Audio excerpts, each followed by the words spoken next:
Alhamdulillah disampaikan ya bahwa insyaallah nanti akan dilaksanakan pengajian tahsin Al-Quran. Nanti dibimbing langsung oleh Ustadz Fatah Yasin. Ya, jadi yang berminat untuk mengikuti bimbingan tahsin Al-Quran, tahsin itu berarti membaguskan bacaan Al-Quran. Nanti dibimbing oleh Ustadz Yasin, bisa mendaftar ke Ketua DKM atau juga bisa langsung ke Ustadz Fatah Yasin. Ya, silakan. Tadi harinya belum ditentukan. Nanti berdasarkan kesiapan dari jamaah yang berminat untuk bimbingan membaca Al-Quran yang dipandu oleh Ustadz Yasin. Baik hadirin yang dirahmati Allah, kita lanjutkan kajian pada pagi hari ini. Saya akan awali dengan sebuah hadis yang diriwayatkan oleh Imam Bukhari dan Imam Muslim. Berarti hadis ini sahih ya. Kalau sahih berarti tidak ada perdebatan, tidak ada kontroversi ya. Saya awali hadis ini diriwayatkan diterima oleh Aisyah ya, dari Imam Bukhari yang meriwayatkan Bismillahirrahmanirrahim. Ya ayyuhan nasu alaikum minal a'mali ma tutiqun. Kata Nabi, wahai sekalian manusia, lakukanlah amalan itu sesuai dengan kemampuan kalian. Jadi menganjurkan ya, Nabi menganjurkan kepada kita, lakukanlah amalan itu sesuai dengan kemampuan kita. Dilanjutkan oleh Nabi, fa innallaha la yamallu hatta tamallu. Kata Nabi, karena Allah tidaklah bosan sampai kalian merasa bosan. Wa inna habbal a'mal ilallahi ma duwima alaihi wa in qalla. Ya, kata Nabi, amalan yang paling dicintai oleh Allah adalah amalan yang continue ya, walaupun sedikit. Jadi suatu ketika Nabi itu datang ke masjid. Di dalam masjid tiba-tiba Nabi melihat di masjid ada tali ya.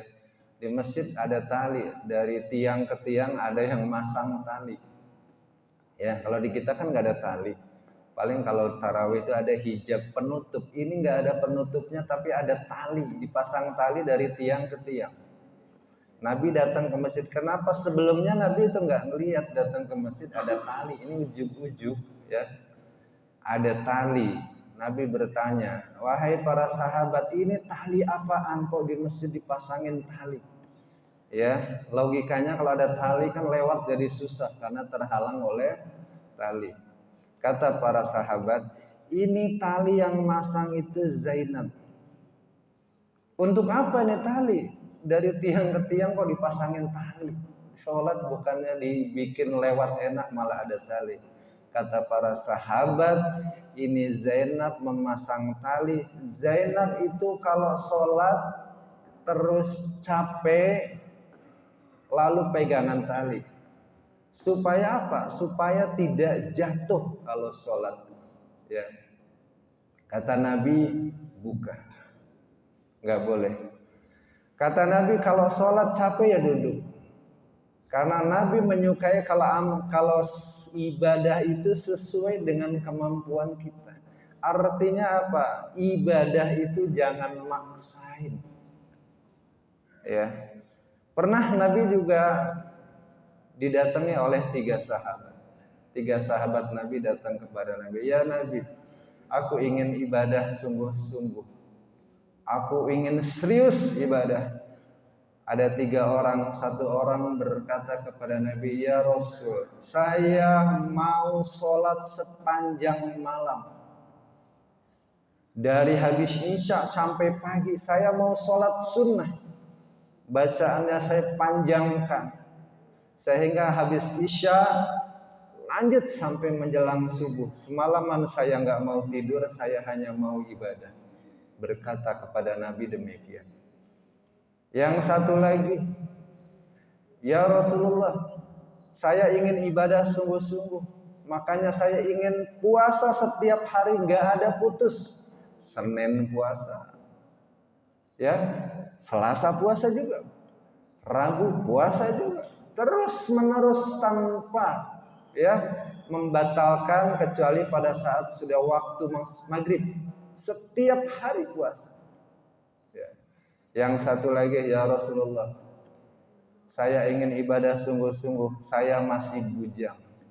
Saya belum punya istri, tapi saya nggak mau punya istri. Kenapa? Karena saya pengen ibadah kepada Allah sungguh-sungguh.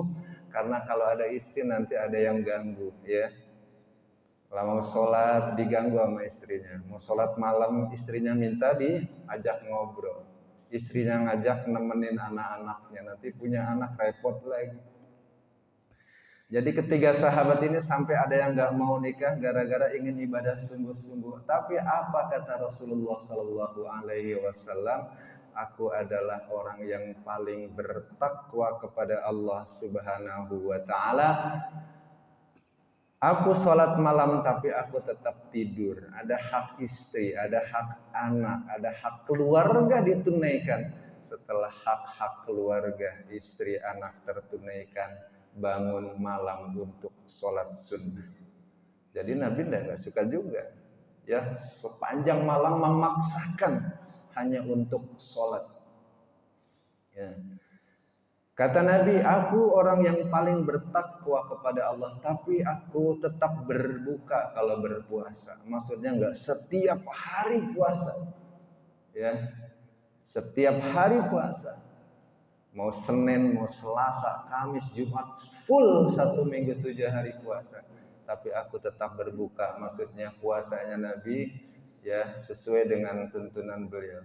Ada Senin, Kamis, ada puasa Ayyamul Bid pertengahan 13, 14, 15 dan 16 pertengahan bulan. Itu sunnah ya.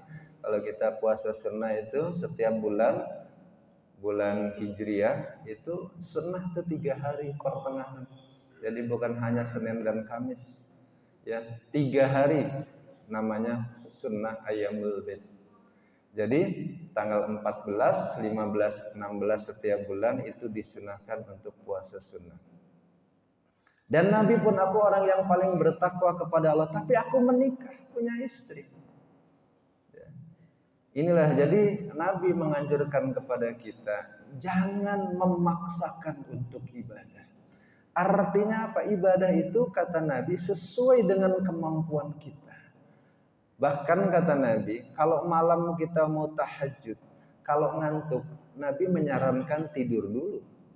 Enggak dipaksakan harus tahajud. Kenapa? Bisa jadi kalau ngantuk, kita berdoa kepada Allah minta masuk surga, karena nggak ngantuk doa kita nggak sadar malah minta masuk neraka. Ya, karena itu jangan memaksakan untuk beribadah kalau memang tidak mampu, tetapi beribadah sesuai dengan kemampuan kita. Dan dalam hadis yang diriwayatkan oleh Bukhari Muslim tadi, kata Nabi Shallallahu Alaihi Wasallam, ibadah yang bagus itu adalah yang kontinu, bukan ujug-ujug besar gitu ya, tapi tiba-tiba hilang. Makanya menarik, ada seorang ulama yang namanya As-Sibli pernah berkata,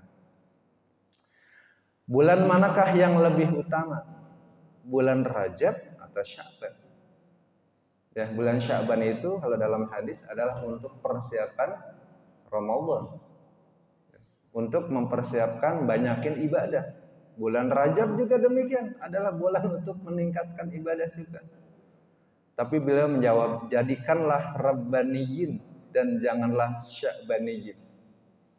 Jadikanlah hamba yang rajin ibadah setiap bulan sepanjang tahun, jangan hanya beribadah di bulan Sya'ban saja. Jadi kalau ibadah jangan milih-milih, continue setiap bulan. Ya, dan yang bagus ibadah adalah rutin. Bahkan ada ulama mengatakan, jadilah Rabbaniyin, janganlah Ramadhaniyin. Jangan pas Ramadan itu meningkat tiba-tiba banyak, begitu hilang bulan Ramadan 11 bulan berikutnya hilang. ya aktivitas ibadah yang begitu besar. Yang bagus adalah continue, rutin, walaupun itu sedikit. Hadirin yang dirahmati Allah, walaupun ada beberapa ibadah yang mungkin rutin tapi kita ditinggalkan, ya. Misalkan Bapak Ibu pulang kampung, safar dalam perjalanan. Kalau dalam safar, Bapak dan Ibu sholat zuhur 4 rakaat. Kita bertahan habis sholat zuhur, qabliyah, ba'diyah. Kalau di perjalanan, ya ada uzur karena safar, karena perjalanan. Sholat 4 rakaat dikosor menjadi 2 rakaat. Maka kebiasaan yang rutin ini, kalau ada uzur karena perjalanan itu boleh tidak dilakukan, tapi kata Nabi pahalanya tetap sama seperti kalau kita tetap melakukannya. Kenapa? Namanya dalam perjalanan, waktunya singkat, 4 rakaat aja jadi 2 rakaat, ya akhirnya qabliyah ba'diyah pun tidak dilakukan. Kenapa? Karena dalam perjalanan. Tapi kata Nabi pahalanya tetap dapat, karena meninggalkan qabliyah ba'diyahnya pun karena dalam perjalanan. Tapi Nabi Shallallahu Alaihi Wasallam walaupun dalam perjalanan ada ibadah yang tidak ditinggalkan, yaitu Nabi walaupun safar, walaupun dalam perjalanan, Nabi tidak meninggalkan sholat malam. Nabi tidak meninggalkan sholat qabliyah subuh. Ya, ini menarik. Ya, jadi Nabi ketika malam tetap sholat malam. Hadirin yang dirahmati Allah, kalau begitu kita usahakan kalau ibadah itu satu adalah sesuai dengan kemampuan kita dan rutin. Kalau kita membiasakan ibadah yang kecil, sholat duha, itu lebih baik ke duha itu ditelatenin aja. Karena kata Nabi bukan yang besar ujuk-ujuk duha rakaat yang banyak, ujuk-ujuk hilang. Tahajud Ramadan rutin, Syawal seterusnya hilang. Ya, baca Quran sekaligus 1 juz, 2 juz, 3 juz, berikutnya hilang. Tentu diharapkan rutin. Kalau Ramadan baca Quran tentu frekuensi kuantitasnya juznya nambah, ya misalkan Ramadan 1 juz, ya Syawal tetap rutinitas membacanya itu, ya walaupun mungkin ada penurunan jumlah ayat, ya bulan Syawal baca ya 1 ayat 2 ayat, tentu kalau bisa sih ya halaman, beberapa halaman. Rutin itu yang bagus, karena Allah menyukai ibadah yang rutin ajeg walaupun itu sedikit. Hadirin dirahmati Allah, kesimpulan kajian kita pada pagi hari ini, ya sebagaimana dalam hadis Bukhari dan Muslim, bahwa Allah sangat mencintai amalan yang rutin walaupun sedikit.